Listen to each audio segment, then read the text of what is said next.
Halo, saya Justin Stewart Leonardo akan membahas kelanjutan fisika kelas 10 tentang usaha dan energi. Di video kali ini kita akan membahas subbab 8.8 yaitu kombinasi energi mekanik dan usaha non-konservatif. Jadi kita akan langsung membahas contoh soal dan melalui contoh soal berikut akan terdapat beberapa kombinasi energi yang kita gunakan, di mana energi oleh gaya konservatif dan energi oleh gaya non-konservatif itu dalam satu sistem yang terpadu. Berikut ini soalnya. Jadi melalui soal berikut ini kita bisa melihat bagaimana sistemnya ya. Nah, sebuah benda bermasa 6 kg ditekan sejauh 1 meter dengan konstanta pegas yang dimaksud di sini K-nya ya adalah 500 Newton per meter. Pegas kemudian dilepas sehingga benda menempuh lintasan seperti gambar di bawah. Jadi pegasnya ditekan dari titik B ke titik A, kemudian ketika pegasnya dilepaskan, maka balok ini akan bergerak sepanjang lintasan dari titik A terus ke E, kemudian akan menaiki bidang miring hingga mencapai titik puncaknya di titik F. Nah, pertanyaannya di sini, dikasih tahu dulu di sini kedua segmen lintasan kasar memiliki koefisien gesek kinetik itu 0,2. Berarti lintasan CD dan lintasan EF ini kasar. Kalau kasar, berarti ada gaya gesek yang bekerja. Ada gaya non-konservatif yang bekerja. G-nya dikasih tahu 10, dan agar benda tidak meninggalkan lintasan bidang miring, maka tentukan panjang minimal segmen lintasan kasar pertama yang diperlukan. Jadi yang ditanyakan pada soal itu adalah panjang segmen D yang ini berapa. Nah, diketahui di sini supaya benda tidak meninggalkan lintasan bidang miring. Berarti kalau benda tidak meninggalkan lintasan bidang miring, bendanya harus diam ketika tepat mencapai titik F. Kalau dia mempunyai sedikit saja kecepatan, maka bendanya itu akan terjatuh ke bawah. Nah, kita ambil titik acuannya di sini. Ya, di lantai itu posisi Y-nya sama dengan 0 menurut sumbu koordinat. Dan sin theta di sini sama dengan 3/5. Diketahui ya, ketinggian ini adalah 1 meter. Nah, untuk penyelesaiannya, di sini kita harus mencari panjang D supaya kecepatan di titik F-nya itu sama dengan 0. Dengan kata lain, kalau bendanya diam, berarti kecepatan di titik F itu akan sama dengan 0, sehingga nilai energi kinetik di titik F itu juga sama dengan 0. Nah, untuk penyelesaian selanjutnya, di sini harus membagi kasus. Di sini kita akan membagi kasus dengan meninjau dua titik. Kita pilih titik A dan titik C di sini. Kalau kita lihat ketika pegasnya ditekan dari titik B ke titik A, di sini akan berlaku usaha oleh gaya-gaya konservatif. Karena di sini cuma ada gaya pegas dan lintasan AC ini masih licin ya, belum memiliki koefisien gesek kinetik. Jadi berlaku hukum kekekalan energi mekanik.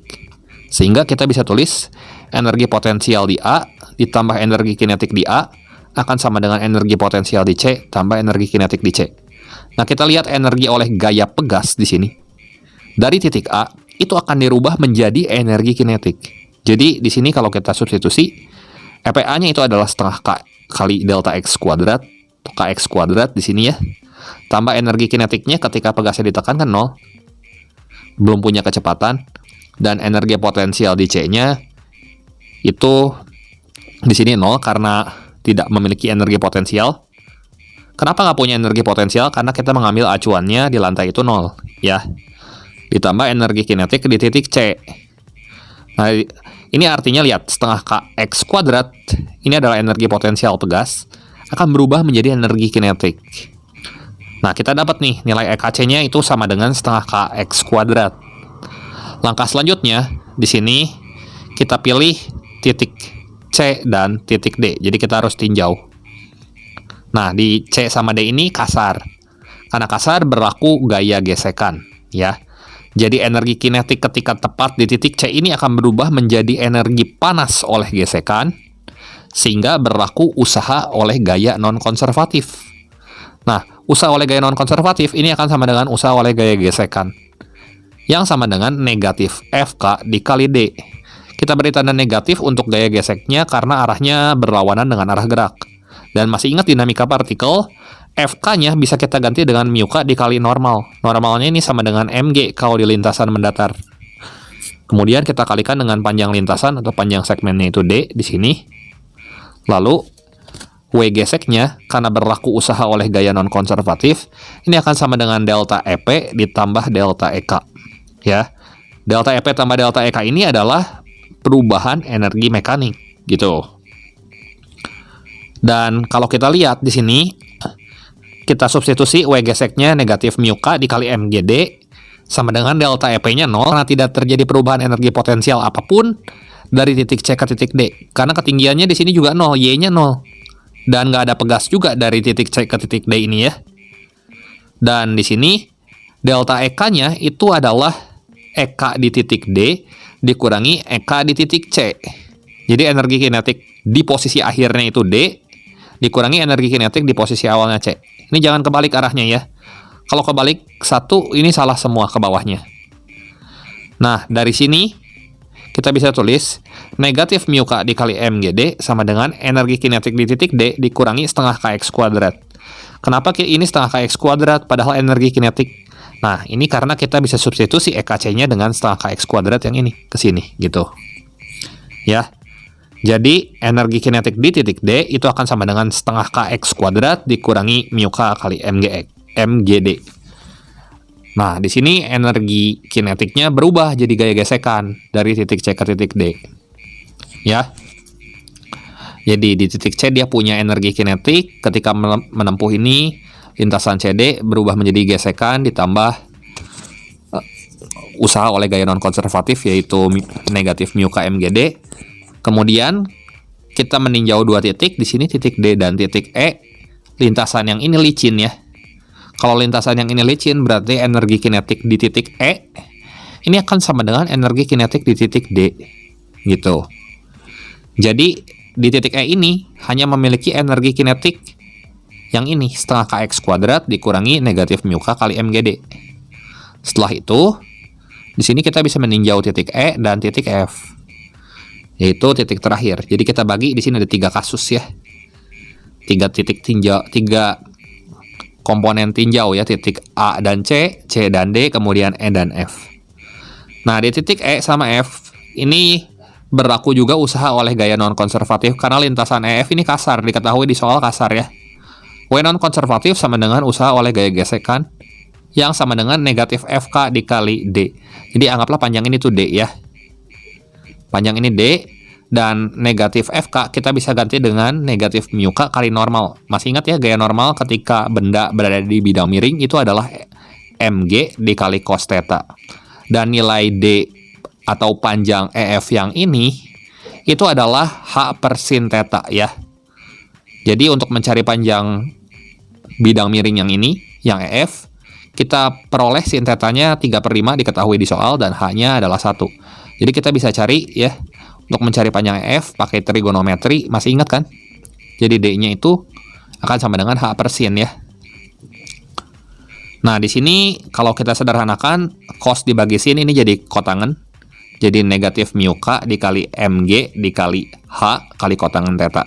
Jadi D ini kita rubah ke variabel H kotangen theta gitu, panjang yang ininya. Nah, kemudian usaha oleh gaya gesekan ini tentu akan sama dengan perubahan energi mekaniknya. Kita bisa tulis W gesekan sama dengan delta EP tambah delta EK.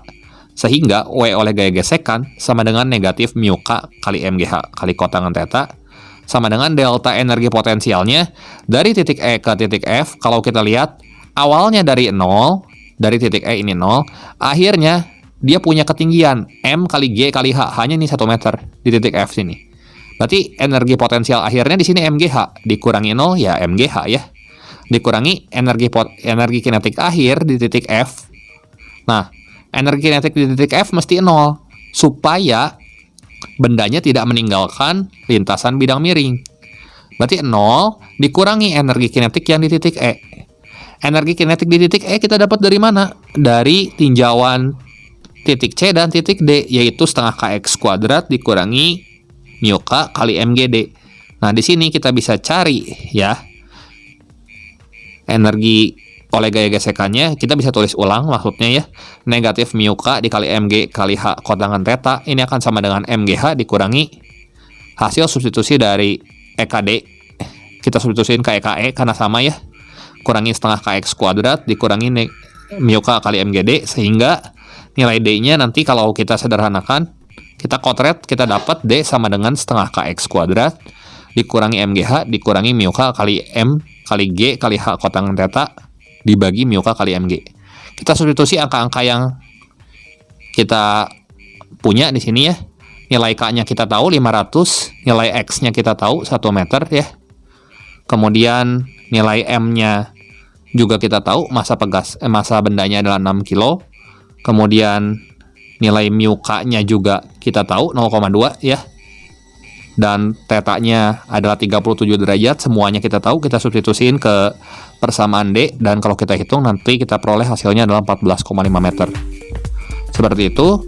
Demikian pembahasan soal kali ini mengenai kasus energi oleh gaya non-konservatif dan konservatif kalau digabung ya. Dan berikut ini ada satu soal latihan yang bisa kalian coba untuk kerjakan. Silahkan kalian coba. Terima kasih untuk perhatiannya. Jangan lupa klik like dan subscribe channel ini jika kalian rasa video ini bermanfaat.